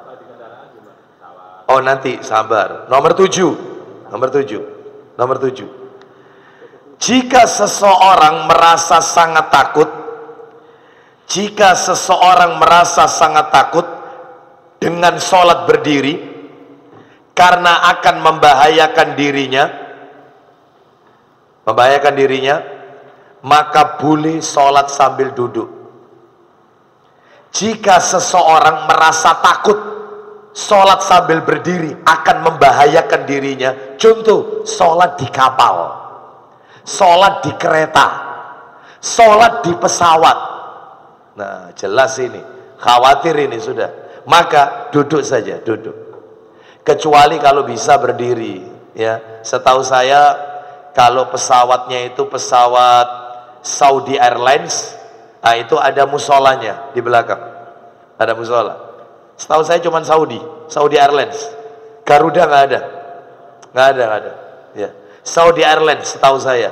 Jadi kita bisa ambil wudhu di toilet, ya, pesawat. Setelah itu sholat di belakang, ada. Ya dipakai 3 orang 4 orang cukup, ya, gantian, memang gantian itu ada. Jadi di pesawat sholat berdiri kalau mampu, kalau tidak mampu boleh duduk karena khawatir, termasuk sholat di kapal karena kena ombak, khawatir kalau berdiri kita jatuh, duduk aja, duduk. Sholat di kereta api karena banyak gerakan atau apa, kecuali kalau kereta apinya kereta Al-Haramain, ya ini Saudi kan, itu kan dari Jeddah Madinah naik kereta sekarang cuma 2 jam, Mekah Madinah cuma 2 jam, ya Madinah ke Jeddah cuma 2 jam, ya enak memang, cepat keretanya itu ya. Mudah-mudahan Bapak Ibu ditakdirkan menunaikan umroh, ya. Itu namanya kereta Al-Haramain, nah itu ya. Bandaranya bukan bandara kalau kereta ya, stasiun ya. Kalau kereta stasiun ya. Stasiunnya kereta Al-Haramain ini di Saudi itu, maka insya Allah bandara Cengkareng Jakarta kalah mewahnya, kalah. Itu baru stasiunnya tok itu, istimewa, ya itu. Jadi luar biasa, lux, ya. Jadi Bapak Ibu sekalian, diberi kenyamanan jamaah itu. Jadi tidak naik bis lagi sekarang. Koper kita ditaruh di bis, bisnya bawa ke Madinah, jadi tanpa orang bawa koper tok, kita di kereta. Karena nggak boleh bawa tas. Kereta cuma 2 jam. Kita nyampe, bisnya sudah nyampe di hotel Madinah. Sudah. Sekarang modelnya seperti itu Bapak Ibu. Mudah-mudahan ditakdir menunaikan umrah semuanya. Ya, kita lanjutkan, diumrohkan takmir Masjid Ar-Rahmah. Mudah-mudahan. Ya, sekarang mana dalilnya? Nomor 7. Dalilnya ditulis, nanti dibaca sendiri. Al-Baqarah 239. Al-Baqarah 239. Yang ke-8, saya minta tolong nanti ada orang yang bisa memperagakan. Mas Wawan aja ya. Ya, Mas Wawan aja. Saya suka panjenengan.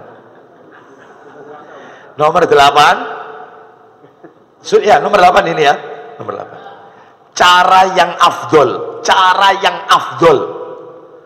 Sholat bagi orang yang sakit. Mohon maaf. Saya ulang kalimatnya. Cara duduk yang afdol. Cara duduk yang afdol bagi orang yang sakit adalah dengan bersila. Silo. Itu. Bersila. Cara duduk yang afdol bagi orang yang sakit. Ya, saya contohkan aja deh. Ya. Atau ini aja, Mas Wawan. Mas, minta tolong Mas. Sini Mas, depan ini Mas. Sini Mas. Ya, geser dikit itu ya, kameranya. Ya, ngadep sana Mas, ngadep sana. Ya, bersila Mas, bersila. Nah, ya, cara yang afdol ketika, cara duduk yang afdol ketika sakit. Ya, jadi Mas, tolong sekarang panjenengan takbiratul ihram, Allahu Akbar, ngikuti instruksi saya, bersedekap tetap. Sekarang rukuknya itu tangannya megang lutut Mas, sambil badannya agak ditundukkan sedikit. Allahu Akbar, betul begitu Mas. Sekarang i'tidal, sami Allahu liman hamidah, diangkat.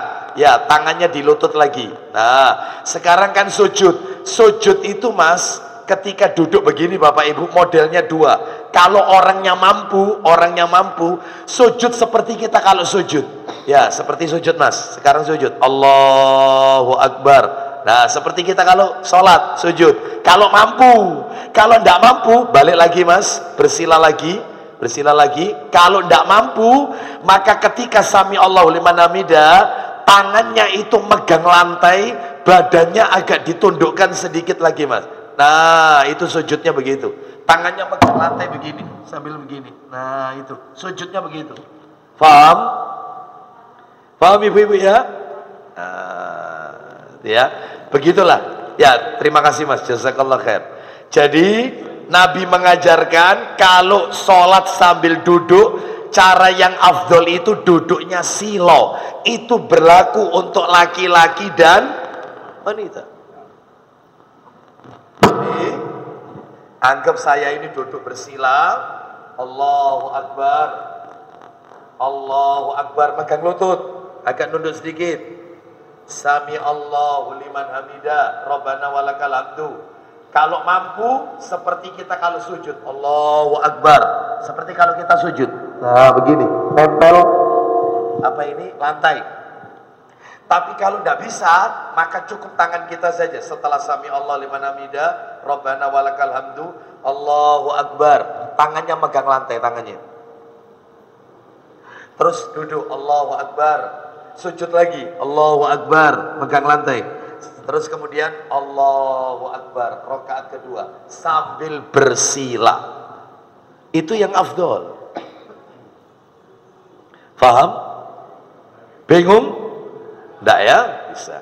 Dalil An-Nasai. Bawa An-Nasai kan? Oh enggak bawa ya? Tulis saja nomornya. Nomor cetakan terjemahan ini. An-Nasai nomor 1660 dari Aisyah radhiyallahu anhuma. 1660 An-Nasai. Sekarang nomor 9 Bapak Ibu. Nomor 9. Jika tidak mampu sholat sambil duduk, nggak mampu ini sholat sambil duduk, maka boleh sholat sambil berbaring, miring menghadap kiblat. Ya, sholat sambil berbaring, miring menghadap kiblat. Jadi, misalnya berbaring ya, ini tiduran, anggap ini saya tiduran di tempat tidur, kiblatnya itu adalah di arah kanan saya. Maka caranya saya miring begini sambil tidur. Allahu Akbar. Nah itu miring. Dia, Ustadz, di rumah sakit tempat tidurnya itu Ustadz nggak bisa, yaitu dirubah itu ya. miringnya itu kiblatnya ke arah kiri, atau misalnya ke arah belakang, atau misalnya ya kita susah untuk kita gerakkan badan kita, maka bagaimana? Nggak bisa miring lah, nggak bisa miring ya. Maka caranya, kata para alim ulama, caranya hanya takbiratul ihramnya saja yang menghadap kiblat. Misalnya begini, tiduran, kiblatnya di arah kiri, kiblatnya di sebelah kiri, dia nggak bisa miring ke sana, nggak bisa, ya, nggak bisa duduk, nggak bisa. Ini semua selang masuk tubuhnya ini, ya masuk. Maka caranya noleh ke arah kiri, maka cukup kita arahkan aja takbiratul ihram, Allahu Akbar, sudah, begini. Jadi persis seperti sholat di kereta. Anda tidak tahu arah kiblat, apalagi kereta kan belok-belok begini. Mana ini arah kiblatnya? Maka ketika Anda mau sholat, lihat kompas di HP, oh kiblatnya arah kanan. Cukup gini aja, kanan, Allahu Akbar, sebelah kanan. Setelah itu Anda duduk, ikuti arah kereta itu bergerak, bebas. Hanya takbiratul ihramnya tok yang ngadep kiblat. Sisanya bebas. Paham sampai di sini? Ya, dalilnya adalah yaitu Sahih Bukhari, nanti ditulis sendiri aja, nomor 578, tadi sudah dibaca. Bukhari 578, nomor 10. Rasulullah sallallahu alaihi wasallam tidak menjelaskan cara berbaring ke kiri atau ke kanan. Ya. Yang penting menghadap kiblat takbiratul ihramnya. Ya. Rasulullah tidak jelaskan miring ke kiri apa miring ke kanan, yang penting takbiratul ihramnya menghadap kiblat. Misalnya sekarang ini off nama di rumah sakit, naudzubillah min dzalik, mudah-mudahan semuanya dikasih sehat semuanya. Ternyata arah kiblatnya di kepala kita. Ya apa ini caranya? Tempat tidur rumah sakit nggak mungkin digeser-geser, nggak mungkin, di arah kepala. Maka caranya fattaqullaha mastata'tum, bertakwalah kepada Allah sesuai dengan kemampuan. Maka tidak perlu kita itu sampai begini, nggak perlu, cukup sudah langsung takbiratul ihram, Allahu Akbar, sudah. Karena terkondisikan, karena arah kiblat ada di belakang, ya itu. Baik, kita lanjutkan. Itu yang nomor berapa? 10, itu fatwa ulama. 11, jika tetap tidak mampu menghadap kiblat, tidak mampu menghadap kiblat, nggak mampu ini, nggak mampu, ya, maka boleh terlentang sambil kedua kaki ke arah kiblat. Jadi kedua kaki ke arah kiblat. Misalnya ini kiblatnya di depan saya, ini kan kiblatnya di belakang saya, ini misalnya di depan saya. Maka tidurnya itu di kasur itu, tidurnya kakinya itu apa itu istilahnya bosok kampung, pojok kampungnya jejak kiblat. Kakinya itu telapak kakinya ngadep kiblat sana. Nah, Allahu Akbar. Nah, itu nggak apa-apa, boleh, nggak apa-apa. Karena dia nggak bisa miring ke kiblat, ya ke kiri nggak bisa ngadep kiblat. Kiblatnya di arah depannya, maka kakinya itu aja diselonjorkan, dihadapkan ke kiblat. Nah itu boleh. Seperti ibu-ibu kalau sholatnya sambil duduk, itu kadang-kadang kakinya diselonjorkan, mukenanya ditutupkan ke kakinya, lalu dia duduk sholat, kakinya jejak kiblat. Nah itu tidak apa-apa, itu boleh. Faham maksudnya ya? Ya. Mana dalilnya? Dalilnya adalah yaitu di dalam hadis riwayat Daruqutni. Kita lanjutkan nomor 12. Singkat-singkat aja ini. 12 karena waktunya. Ya. Jika tidak mampu memakai gerakan rukuk dan sujud, jika tidak mampu memakai gerakan rukuk dan sujud, maka boleh menggerak-gerakkan kepala sebagai gantinya. Boleh. Contohnya begini, menggerak-gerakkan kepala. Jadi dia itu tidak bisa begini, nggak bisa. Ya. Jadi caranya ketika duduk atau ketika tiduran terlentang, cukup begini aja, Allahu Akbar. Ketika rukuk, Allahu Akbar. Ini, Sami Allahu liman hamidah. Sudah. Ketika sujud agak sedikit ditundukkan, Allahu Akbar. Terus duduk di antara dua sujud, Allahu Akbar. Sujud lagi, Allahu Akbar. Setelah itu rakaat kedua, Allahu Akbar. Mau rokok lagi, Allahu Akbar. Jadi pakai kepala dok, karena tubuhnya tidak bisa digerakkan ini sudah. Atau misalnya tangannya cukup begini aja, nggak bisa sedekap begini, begini. Allahu Akbar, rukuk. Sami Allah liman hamidah. Allahu Akbar. Boleh, boleh. Tetap sholat, nggak bisa dispensasi, nggak bisa. Jangan sampai meninggal dalam keadaan tidak sholat, haram, hati-hati. Tetap sholat. Ini ya, itu nomor berapa tadi? 12. Itu dalilnya adalah dalam kitab Silsilah Hadis Sahih. Ya, nomor aslinya 323. Sebenarnya dibawa oleh Ustadz Abu Ezif. Kita lewati aja ya karena waktunya. Silsilah Hadis Sahih nomor 323. 323. Lanjut, nomor asli tapi kalau cetakan terjemahannya 639 cetakan terjemahan. Lanjut sekarang nomor berapa? 13. Jika tidak mampu dengan isyarat kepala, maka cukup dengan ucapan saja. Jadi cukup begini, pakai ucapan aja. Kepalanya tidak bisa digerakkan. Masuk ICU, sudah, naudzubillah min dzalik. Mudah-mudahan semua dikasih sehat ya. Ini tidak bisa digerakkan wis kayak selapo-lapo sudah. Caranya lisan aja. Allahu Akbar. Langsung yang rukun aja Al-Fatihah. Bismillahirrahmanirrahim. Alhamdulillahirabbil alamin. Sampai waladhdallin amin. Bismillahirrahmanirrahim. Suratnya surat favorit aja nggak apa-apa. Qul huwallahu ahad, Allahu samad, ya. Lam yalid wa lam yulad wa lam yakul lahu kufuwan ahad. Allahu akbar. Subhana rabbiyal azimi. Subhana rabbiyal azimi. Subhana rabbiyal azimi. Sami Allahu liman hamidah. Gini terus. Yang penting lisannya, lisan. Jadi kodenya itu lisan, nggak pakai digerak-gerakkan. Karena nggak bisa sudah. Allahu akbar. Sami Allah liman hamidah dan seterusnya. Ya. Nah, hanya lisan. Itu nomor berapa tadi? 13. Nomor 14. Jika sudah tidak bisa sama sekali, tidak bisa sudah, masuk ICU seperti orang mati. Matanya terpejam. Koma, terpejam. Dibilang orang mati, alat rekam jantungnya masih nyala. Tit. Dibilang hidup kayak orang mati, diajak ngomong tidak bisa, matanya cuma terpejam. Ya apa Ustadz yang kayak begini? Anaknya harus membisikkan ke telinga orang tuanya. Sholat pak ya, sholat bu, sholat. Ayo, sudah baca adzan dulu, baru kemudian iqomah. Setelah itu Allahu Akbar. Bismillahirrahmanirrahim. Alhamdulillahirabbil alamin sampai waladhdallin amin. Enggak usah baca ayat, enggak usah baca surat, enggak usah. Cukup Al-Fatihah saja. Jangan dibacakan Al-Baqarah kepanjangan. Iya. Rakaat kedua Ali Imran, ya kedawat.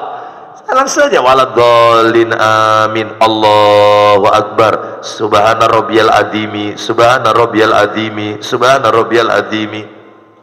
Ya. Loh Ustaz kok enggak pakai wabihamdi Ustaz? Nah, itu dalilnya dipermasalahkan oleh para ulama. Subhana rabbiyal azimi wa bihamdi. Itu dipermasalahkan yang pakai wa bihamdi. Ada yang mengatakan boleh, ada yang mengatakan tidak boleh. Sujud subhana rabbiyal a'la, ada yang ditambahi subhana rabbiyal a'la wa bihamdi. Yang pakai wa bihamdi itu ada yang mempermasalahkan dalilnya. Baik, itu khilafiyah ya. Kita tidak usah memperlibutkan masalah itu. Jadi intinya anaknya. Loh kenapa Ustaz kok dibisikkan? Karena hatinya masih wajib beribadah. Hatinya masih wajib beribadah. Sebab saya pernah jenguk orang seperti ini, masuk ICU, itu matanya terpejam. Ternyata setelah didatangi anaknya, dibisikkan, Pak, Abu Aslam datang Pak, Abu Aslam datang. Itu tidur, nangis. Berarti hatinya masih merespon. Ya, saya pegang tangannya, sabar. Orang kalau sakit sabar, ganjarannya surga. Nangis. Gak bisa ngomong apa-apa, gak bisa. Tapi hatinya itu dia masih merespon. Makanya bisikan, tetap sholat. Gak bisa ditinggalkan. Seperti itu. Wong saya saja adik saya masuk rumah sakit Ibnu Sina, Gresik, kena COVID sampai meninggal kan. Itu saya bilang sama susternya, minta tolong sus ya, minta tolong. Kan ada, kita disuruh nunggu di ruang tunggu, itu kan ada layarnya. Adik saya kamar nomor berapa, kelihatan. Itu. Bisa itu, saya telepon sama adik saya, bisa Pak, sebentar. Bisa. Sholat, ojo lali sholat. Sholat. Sholat. Sholat. Meskipun tetap gini sudah. Waktu rame-ramenya COVID, tinggi-tingginya Delta itu. Sholat. Saya bilang sama susternya, saya minta tolong diingatkan sholat, jangan sampai meninggal terus tidak sholat. Saya nggak mau seperti itu. Terus diingatkan, Mbak sholat. Ya meninggal memang, qadarullah meninggal. Bapak Ibu, jadi tetap tidak ada terus ruksa tidak sholat. Wis aku loro aku tidak sholat, enggak. Tetap sholat. Yang tidak sholat cuma 5 orang. Orang kafir, haid, nifas, anak kecil, orang gila. Ini tidak haid, tidak nifas, bukan orang gila. Bukan, tetap sholat. Nggak bisa, bisikkan Allahu Akbar. Meskipun kita bisikkan ke orang tua kita, baru Allahu Akbar. Ya, kita bisikkan. Iya karena butuh. Ternyata orang tuanya. Ada nggak yang kayak gini? Tidur, ngorok. Ya, bangunkan. Ya, keraskan. Ihdinas siratal mustaqim. Ingatkan, tetap sholat. Hatinya wajib beribadah, hatinya. Ya, baik, kita lanjutkan Bapak Ibu. Sekarang yang nomor apa katanya firman apa ini, dalilnya di mana? Nomor 14, dalilnya surat nomor 15 ayat 99, surat Al-Hijr ayat 99. Wa'bud rabbaka hatta ya'tiyakal yaqin. Sembahlah Allah sampai datang ajal. Nyembah Allah itu ya sampai mati, nggak boleh ditinggalkan. Pak, Bu, maaf, tidak ada kodok sholat mayit, itu tidak ada. Mengkodok sholatnya mayit itu tidak ada. Yang ada itu kodok puasa, itu ada. Orang meninggal dia tidak puasa, anaknya bayar fidyah, itu ada. Orang meninggal belum haji, anaknya menghajikan. Tapi orang meninggal dia tidak sholat, anaknya tidak bisa nyolati. Artinya menyolatkan, yaitu sholat bapaknya yang ditinggal. Nggak ada. Nggak ada. Kodok sholat itu nggak ada. Kodok sholat mayit nggak ada. Kodok sholat mayit nggak ada. Karena sholat itu sendiri-sendiri. Makanya jangan sampai meninggal nggak sholat. Tetap sholat. 15. Tidak ada kewajiban bagi laki-laki yang sakit untuk berjamaah di masjid. Nggak wajib. Laki-laki yang sakitnya parah, nggak wajib ke masjid. Nggak wajib. Tidak wajib ke masjid. Baik, itu. Baik, nanti materi ini akan saya share ke Pak Andi ya. Nanti bisa dipelajari nih. Saya lanjutkan aja karena waktunya ini. Kita teruskan ini, kita teruskan. Jadi laki-laki tidak wajib ke masjid, laki-laki yang sakit. Kan laki-laki itu wajibnya ke masjid karena dia sakit. Ustadz, sakitnya apa Ustadz? Ya sakit berat. Lah ini sakit hati ya Ustadz. Ya tetap ke masjid, loro hati ya. Sakit hati sama takmirnya, tetap ke masjid. Ya, itu. Nomor 16. Tidak ada kewajiban bagi laki-laki yang sakit untuk sholat Jumat berjamaah. Tidak wajib. Wong dia di ofname. Dia ini sakit berat. Laki-laki tidak wajib Jumatan. Nggak wajib. Jadi sholatnya apa Ustaz? Duhur aja. Dijamak sama yaitu asar. Baik. 17. Ulama sepakat wanita tidak wajib menghadiri sholat Jumat.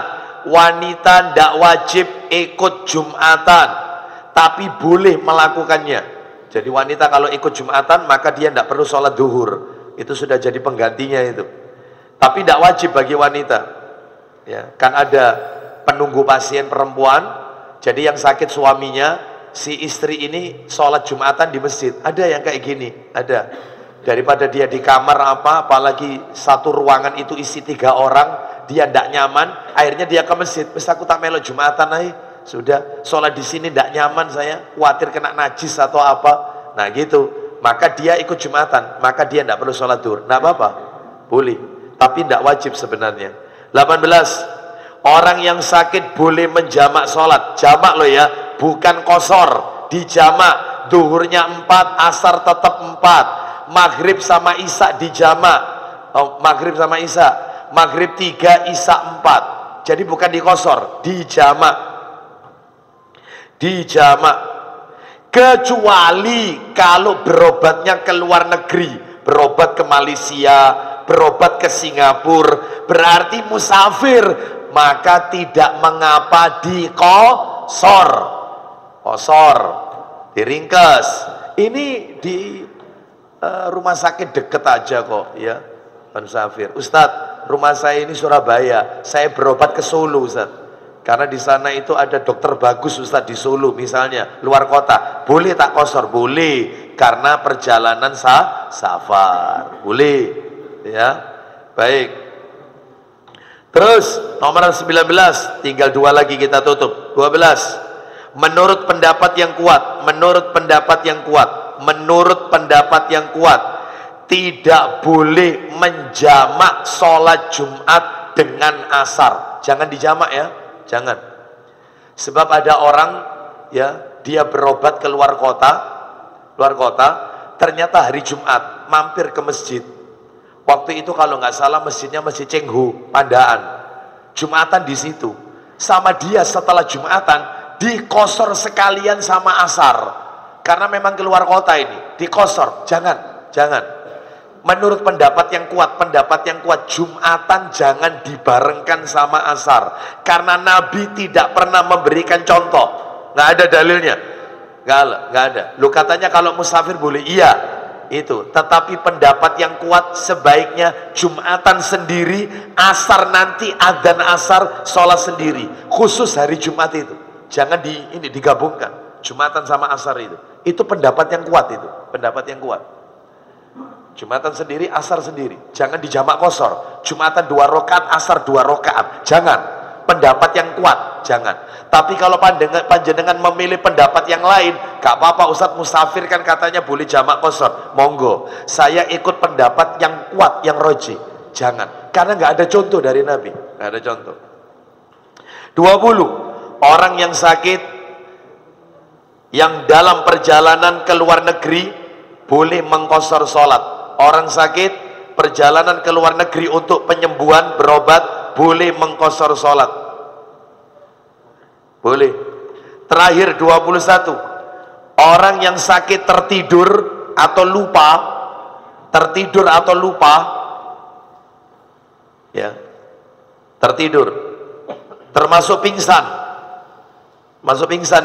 pingsan, maka dia harus mengerjakannya saat ia sadar. Tetap, asalkan pingsannya, tertidurnya mungkin kena pengaruh bius, tidak lebih dari 3 hari. 3 hari. Masuk ruang ICU tidak sadar. Tidak sadarnya koma itu 3 hari. Begitu besoknya sadar, maka 3 hari itu harus dilakukan semua sholatnya.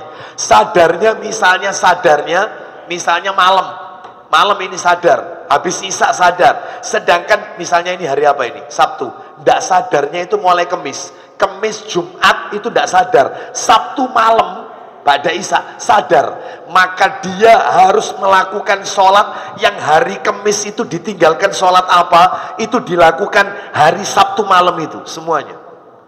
Jadi misalnya Kemis itu tidak sadar, duhur tidak sholat, asar tidak sholat, maghrib tidak sholat, isya tidak sholat.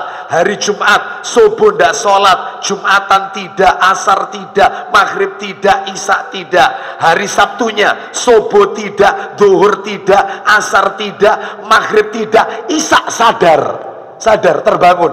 Maka dia harus adzan dulu. Adzan, setelah itu qomat untuk duhur hari Kemis.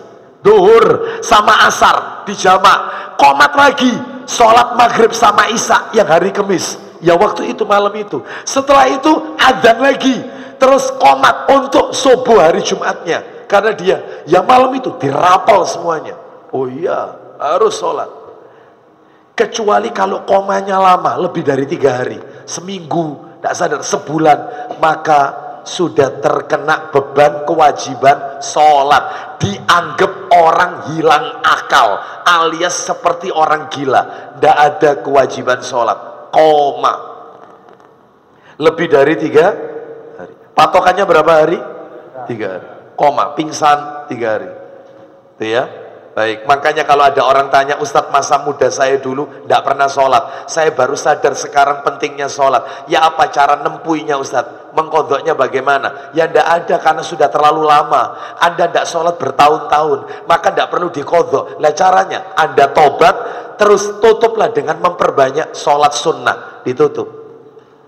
Ya, seperti itu. Ada lagi yang tanya, Ustadz saya sholat pakai kateter. Ya apa Ustadz? Pakai kantong kencing. Maka ketika sholat, kantong kencingnya itu aja dibersihkan, jangan sampai dia bawa najis. Jadi bukan selangnya yang dilepas, jangan, sakit. Ini kantongnya aja yang dilepas, sehingga ketika sholat tetap itu. Ternyata di tengah-tengah sholat pipis dia keluar, namanya orang beser atau apa, pipis, maka sah sholatnya, nggak apa-apa. Pakai pampers, ketika mau takbiratul ihram, pampersnya harus dipastikan tidak ada najis, bersih, tidak ada tetesan najis. Jadi ketika takbiratul ihram itu pampers baru, ternyata di tengah-tengah sholat pipis, nggak apa-apa, sah. Sholat pakai tatoan, sah semampunya. Islam tidak mempersulit, beribadahlah kepada Allah sesuai kemampuan. Faham sampai di sini? Nah, wallahu a'lam bishawab.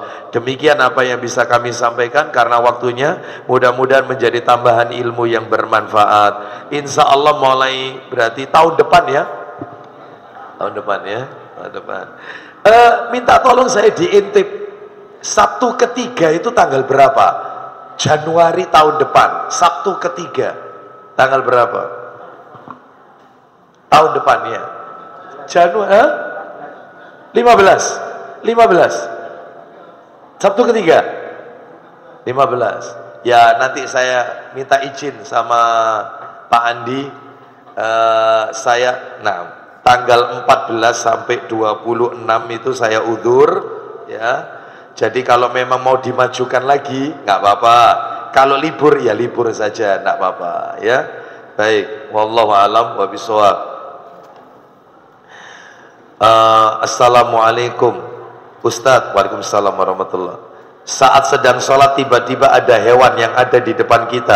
Secara refleks kita mengucapkan sesuatu yang bukan bacaan sholat, seperti istighfar atau ucapan yang lain. Apakah sholat kita batal atau harus mengulang sholat? Kita sholat, kucing lewat, astagfirullah. Ya, itu ya, seperti itu. Apakah boleh seperti ini? Karena tidak sengaja maka tidak mengapa, tapi kalau itu sengaja batal sholatnya. Contoh ini, refleks ada orang sholat, saya sama teman saya bersin, Allahu Akbar, Alhamdulillah, boleh, ini boleh ucapan ini karena bersin disyariatkan baca hamdalah. Lah teman saya membaca yarhamukallah, batal sholatnya, ya nggak boleh, wallahu a'lam wa bishawab ya. Baik, pertanyaan yang lain. Ustadz bertanya, apa hukumnya merawat orang sakit yang lawan jenis bukan mahram karena anak-anaknya kerja, yang merawat itu bukan perawat tetapi orang biasa yang dibayar untuk mengurusi, termasuk saat BAB dan BAK, mengganti pampers. Atas penjelasannya saya sampaikan jazakallahu khairan wa jazakumullahu khairan. Baik, kalau bisa sesama jenis saja atau mahramnya, ya anaknya suruh merawat, ya seperti itu. Kalau mau ngambil perawat, maka kalau yang sakit laki cari yang laki, kalau yang sakit perempuan maka cari perempuan, sesama perempuan, atau anaknya mahramnya siapa, mestinya begitu. Sudah tinggalkan aja kerjanya untuk merawat, itu mestinya ya Bapak Ibu sekalian. Wallahu a'lam bishawab. Mudah-mudahan menjadi tambahan ilmu yang bermanfaat. Mudah-mudahan Allah meridhoi amal ibadah kita. Semoga Allah menjadikan ibadah sholat kita selama ini diterima oleh Allah. Mudah-mudahan kita selalu diberikan kesehatan oleh Allah Azza wa Jalla. Dan kita doakan saudara-saudara kita yang saat ini masih sakit, mudah-mudahan sakitnya diangkat penyakitnya oleh Allah dan diberikan kesabaran. Penyakitnya, sakitnya menjadi penyebab diampuni dosa-dosanya. Kita tutup wassallallahu ala nabiyyina wa ala alihi washabihi wasallam. Subhanakallahumma wa bihamdika asyhadu an la ilaha illa anta astaghfiruka wa atubu ilaik. Wa akhiru da'wana anil hamdulillahi rabbil alamin. Assalamualaikum warahmatullahi wabarakatuh.